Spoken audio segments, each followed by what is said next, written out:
పూరా local. Welcome to పూరా local. నేను మీ రామలక్ష్మి. ఈరోజు వార్తాపత్రికలోని ప్రధాన అంశాలు కనుక మనం చర్చించుకుంటే ముందుగా ఈనాడు చూద్దాం.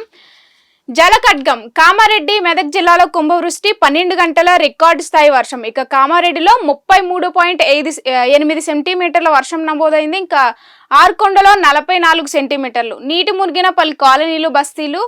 రామయ్యంపేటలో ఇళ్లలోకి వరద. వేర్వేరు చోట్ల 17 మంది గల్లంతు, అలాగే 3 మృతి చెందినట్లు తెలుస్తుంది. ఇకపోతే కనుక కశ్మీర్ నుంచి కన్యాకుమారి వరకు కూడా ఈ వరద అనేది ఎక్కువగా నమోదవుతున్న సమయంలో నిన్న ఒక్క రోజులో ఏకంగా ఈ కామారెడ్డి మెదక్ జిల్లాలో అయితే కనుక ఉన్నట్టుండి ఒకేసారి 25 సెంటీమీటర్ల వర్షపాతం నమోదవడం కారణంతో ఈ ప్రాంతం మొత్తం కూడా నీట మునిగిన పరిస్థితులు అయితే మనకు కనిపిస్తున్నాయి. ఇంకా మరొక వార్తను చూస్తే మనం యుద్ధ ప్రాతిపదికన సహాయక చర్యలు, వరద ప్రభావిత ప్రాంతాల్లో సీఎం ఏరియల్ సర్వే.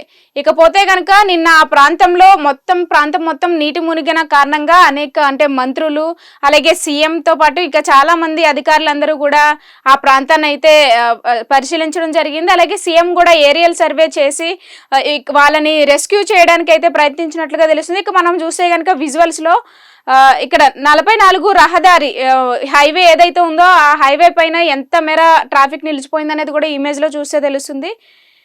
ఇక మరొక వార్తను చూసుకుంటే హైదరాబాద్ ప్రపంచ క్రీడా వేదిక అవ్వాలి, పోటీలు ఏవైనా తెలంగాణకు అవకాశం కల్పించాలి. ఇక తెలంగాణ స్పోర్ట్స్ హబ్ బోర్డు తొలి సమావేశంలో సీఎం రేవంత్ రెడ్డి పలు తీర్మానాలకు ఆమోదం తెలిపిన బోర్డు. ఇకపోతే కనుక తెలంగాణలో అనేక ఈ క్రీడా సంబంధించి ఏవైతే సమావేశాలన్నీ కూడా జరుపుతున్నట్లుగా తెలుస్తుంది. సీఎం ఎలాంటి స్పోర్ట్స్ సంబంధించి కాంపిటీషన్స్ అయినా కానీ ఫస్ట్ తెలంగాణకి అవకాశం ఇవ్వాలంటూ కూడా సీఎం మాట్లాడినట్లుగా తెలుస్తుంది. ఇక మరొక వార్తను మనం గమనిస్తే అన్నా బాగున్నారా. ఇక బండి సంజయ్ తో కేటీఆర్ నిన్న రాజన్న సిరిసిల్ల జిల్లాలో వరద ముప్పుకి ప్రజలందరూ బాధపడిన సమయంలో ఈ వరద ఉద్రిక్తను పరిశీలించేందుకు బీఆర్ఎస్ కార్యకర్త కేటీఆర్ అయితే కనుక అక్కడికి వెళ్ళి చూడడం జరిగింది. ఇంకా అదే సమయంలో బండి సంజయ్ కూడా అక్కడికి రావడంతో ఆయనతో మాట్లాడిన మాటలు అనేవి ఇక్కడ తెలియజేయడం జరిగింది. ఇక మరొక వార్తను చూసుకుంటే విద్యార్థి వీసా పరిమితి ఇక 4 ఏళ్లే. ఇక విదేశీయుల నెత్తిన అమెరికా మరో బాంబు. అపరిమిత కాల నిబంధనలు ఎత్తివేతకు ప్రతిపాదన. ఇక H1B గ్రీన్ కార్డు ప్రక్రియను మారుస్తాం. ఇకపోతే కనుక విదేశాల్లో ఎవరైతే చదువుతున్నారో మెయిన్ గా అమెరికాలో విద్యార్థులు వాళ్ళకి వీసానైతే కనుక 4 ఏళ్ల వరకే పరిమితం చేసినట్లుగా తెలుస్తుంది. ఇక మరొక వార్తను చూసుకుంటే ఉద్యోగుల సమస్యలపై 2న సబ్ కమిటీ సమావేశం. ఇక ఉపాధ్యాయుల సమస్యలపై వచ్చే నెల 2వ తారీఖున అంటే సెప్టెంబర్ 2వ తారీఖున మంత్రివర్గ ఉపసంఘం సమావేశం కానుందని చెప్పేసి చెప్తున్నారు. అలాగే ఈ నెల 30వ తారీఖున ఏదైతే శాసనసభ సమావేశాలు ప్రారంభం అయిన తర్వాత సెప్టెంబర్ 8 నుంచి ఉద్యోగ ఐకాస నేతలు జిల్లాలో బస్సు యాత్ర నిర్వహించాలని చెప్పేసి నిర్ణయించినట్లుగా తెలుస్తుంది. ఇక మరొక వార్తాపత్రికను మనం గమనిస్తే కనుక ఆంధ్రజ్యోతి. వరద బీభత్సం, భారీ వర్షాలకు కామారెడ్డి అతలాకుతలం, వణికిన మెదక్. 48 గంటల్లో 55 సెంటీమీటర్ల వాన. నిర్మల్, రాజన్న సిరిసిల్లలోనూ కుండపోతే. ఇక రాష్ట్ర వ్యాప్తంగా 10 మంది మృత్యువాత. జల దిగ్బంధంలో పలు గ్రామాలు తండాలు. ఇక తెగిన రోడ్లు, కొట్టుకుపోయిన వంతెనలు. హైవే 44 వరద కిలోమీటర్ల మేర ట్రాఫిక్ జామ్. ఇక వరద పరిస్థితిని నిరంతరం సమీక్షిస్తున్నాం. 3000 మందిని సురక్షిత ప్రాంతాలకు తరలించాం. విధుల్లో 2000 మంది SDRF సిబ్బంది ఉన్నట్లు చెప్తున్నారు. ఇక బండి సంజయ్ అభ్యర్థన మేరకు 4 హెలికాప్టర్లను పంపిన కేంద్రం. ఇకపోతే కనుక కామారెడ్డి మెదక్ జిల్లాలో ఏవైతే నిన్న అధిక వర్షపాతం నమోదైందో దానికి సంబంధించి అధికారులందరూ కూడా అక్కడికి సమీక్షించినట్లు తెలుస్తుంది. నిరంతరం అక్కడ ఉన్న ఎవరైతే ప్రజలు చిక్కుకున్నారో ఈ వరదలో వాళ్ళందరినీ కూడా తీసుకొచ్చినట్లు కూడా ఇందులో తెలియజేయడం జరిగింది. మరొక వార్తను చూస్తే ట్రంప్ సుంకాలను ఎలా ఎదుర్కొందాం. ఇక తీవ్రంగా కసరత్తు జరుపుతున్న కేంద్రం. అమెరికాయేతర మార్కెట్కు విస్తరణ. ఇక 40 కీలక దేశాల గుర్తింపు. భారతీయ ఉత్పత్తుల ఎగుమతుల పెంపునకు కార్యాచరణ. ఎగుమతి ప్రోత్సాహక మండళ్ల కీలక పాత్ర. ఎగుమతిదారులను ఆదుకునేందుకు 25,000 కోట్లతో మిషన్. ఇక పత్తి దిగుమతులపై సుంకాల మినహాయింపు డిసెంబర్ 31 వరకు పొడిగింపు. స్టాక్ మార్కెట్ పై సుంకాల ప్రభావం 2 రోజుల్లో 9.6 లక్షల కోట్ల నష్టం అంట. ఇక మనం చూసుకుంటే కనుక ట్రంప్ ఇప్పటికే ఇండియా పైన 50% సుంకాలు అనేవి విధించిన విషయం తెలిసిందే. దానికి సంబంధించి దాని నుంచి మనం ఎలా ఓవర్కమ్ అవ్వాలనే విషయం పైన కేంద్రం అయితే కనుక చర్చలు జరుపుతున్నట్లుగా తెలుస్తుంది. ఇక మరొక వార్తను చూసుకుంటే ఆటలంటే హైదరాబాద్ పేరే చెప్పుకోవాలి. క్రీడా ప్రపంచం దృష్టి మనపైనే ఉండాలి. క్రీడా రంగం బడ్జెట్ 16 రెట్లు పెంచాం. ఇకపై ఆటలు పోటీలు గ్రామ స్థాయి నుంచి అంచెలంచెలుగా రాష్ట్ర స్థాయి దాకా ఎదగాలని చెప్పేసి చెప్తున్న పరిస్థితి. ఇక మరొక వార్తను చూస్తే ఇప్పటికప్పుడు ఎన్నికలు జరిగితే ఎన్డీఏకు 324 సీట్లు, ఇండియా కూటమికి 208 మాత్రమే. ఇక ఇండియా టుడే ఓటర్ సర్వే బీహార్లో ఎన్డీఏదే విజయం.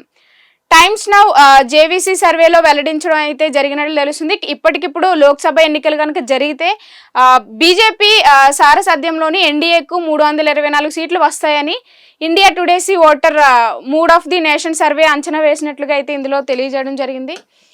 ఇక మరొక వార్తను చూసుకుంటే 75 ఏళ్లకు రిటైర్ కావాలని ఎవరికీ చెప్పలేదు. బీజేపీతో సంఘర్షణే తప్ప తగాదాలు లేవు. సంఘ్ సలహాలు ఇస్తోంది, ప్రభుత్వాన్ని నడపదు. ఇక రిజర్వేషన్లకు పూర్తి సమర్థన, చొరబాట్లు, బలవంతపు మత మార్పిళ్లు ఆపాలని చెప్పేసి చెప్తున్నట్లు తెలిసింది ఇందులో.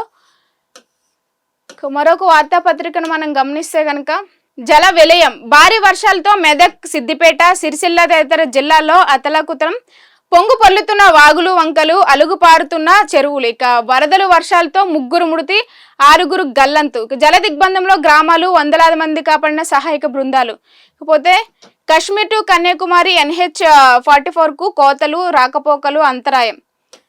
ఇకపోతే కనుక ఏదైతే కామారెడ్డి జిల్లాలో ఈ కుంభవృష్టి ఏర్పడిందో, 40 దాటి సెంటీమీటర్ల వర్షపాతం నమోదైందో దానికి సంబంధించి మొత్తం ఈ ఏదైతే మెదక్, సిద్దిపేట, ఈ కామారెడ్డి జిల్లాల్లో నమోదైన వర్షాలకి ఏకంగా 3 మృతి చెందినట్లు తెలుస్తుంది. మరొక 6 మంది గల్లంతైనట్లుగా అయితే ఇందులో తెలియజేయడం జరిగింది. అలాగే ఈ వర్షానికి కారణంగా ఏదైతే కన్యాకుమారి నుంచి కశ్మీర్ వరకు ప్రయాణించే హైవే ఏదైతే ఉందో నేషనల్ హైవే 44కు ఆ హైవే మొత్తం కూడా వరదతో నిండిపోయిందని చెప్పేసి ఇందులో చెప్పడం జరిగింది. అలాగే ఆ హైవే కూడా కోతకు గురైంది వర్షపాతం వల్ల అని చెప్పేసి కూడా ఇందులో మెన్షన్ చేయడం జరిగింది.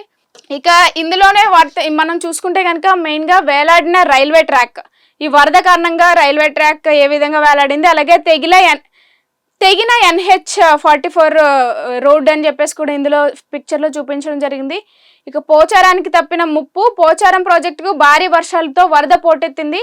ప్రాజెక్టు పైభాగం నుంచి నీరు పడడంతో చూసారు ఇక్కడ మనం ఈ ఇమేజ్ లో చూసుకుంటే కనుక వరద ప్రాజెక్టు పై నుంచి కూడా ప్రవహిస్తున్న పరిస్థితులు మనకి ఇక్కడ కనిపిస్తున్నాయి.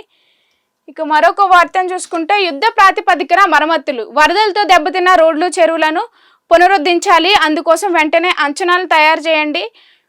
మృతుల కుటుంబాలకు ఎక్స్గ్రేషియా చెల్లించండి. అధికారులకు ముఖ్యమంత్రి రేవంత్ రెడ్డి ఆదేశించినట్లుగా తెలుస్తుంది. నిన్న ఎవరైతే వరద బాధితులు ఉన్నారో వాళ్ళందరికీ కూడా మృతి చెందిన వాళ్ళకి ఎక్స్గ్రేషియా చెల్లించే విధంగా, అలాగే ఏవైతే నష్టాలు జరిగాయో ఆ ప్రాంతంలో వాటన్నిటిని కూడా మళ్ళీ అభివృద్ధి చేసేలా ఆ ప్రాంతంలో ఇవన్నీ కూడా చర్చించినట్టుగా అయితే తెలుస్తుంది. మరో 2 రోజులు ఈ వర్షం అనేది ఇదే విధంగా కొనసాగే అవకాశాలు ఉన్నట్లు ఇటు IMD కూడా చెప్తున్న పరిస్థితులు. ఇక మరొక వార్తను చూసుకుంటే విద్యార్థి వీసా 4 ఏళ్లే కాల పరిమితి విధించాలని అమెరికా యోచన. ఇక కొత్త వీసా నిబంధనలు ప్రతిపాదించిన ట్రంప్ ప్రభుత్వం. భద్రతాపరమైన ముప్పు తలెత్తుతుందన్న అగ్రరాజ్యం, నిబంధనలపై ప్రజల అభిప్రాయాలకు 30 రోజులు గడుపు. ఇకపోతే కనుక ఏదైతే విద్యార్థులు ఉన్నారో అక్కడ విదేశాల్లో చదువుకుంటున్న విద్యార్థులు వాళ్ళకు వీసాలు 4 ఏళ్ల వరకు పరిమితం చేసినట్లుగా తెలుస్తుంది. ఇక మరొక వార్తను చూస్తే PS సర్వీసు 7 నెలల పొడిగింపు, రాష్ట్ర ప్రభుత్వ విజ్ఞప్తిని ఆమోదించిన కేంద్రం. ఇక రాష్ట్ర ప్రభుత్వ ప్రధాన కార్యదర్శి K. రామకృష్ణారావు ఈ నెల 31తో పదవి విరమణ చేయాల్సి ఉండగా ఆయన సర్వీసును మరో 7 నెలలు పొడిగించాలని రాష్ట్ర ప్రభుత్వం చేసిన విజ్ఞప్తిని కేంద్ర ప్రభుత్వం ఆమోదించినట్లుగా అయితే ఇందులో చెప్పడం జరిగింది. సో ఇవి ఈ రోజుటి వార్తలు అయితే కనుక ఎక్కువగా ఏదైతే నిన్న నమోదైన వర్షపాతానికి సంబంధించి అయితే ఇందులో తెలియజేయడం జరిగింది. అలాగే కేంద్రానికి, రాష్ట్ర ప్రభుత్వాలకి సంబంధించిన వార్తలు అనేవి ఈరోజు మనం చూసుకుంటున్నాం. ఇక మరిన్ని వార్తలు ఇలాంటివి తెలుసుకోవాలంటే కనుక చూస్తూనే ఉండండి పూరా లోకల్.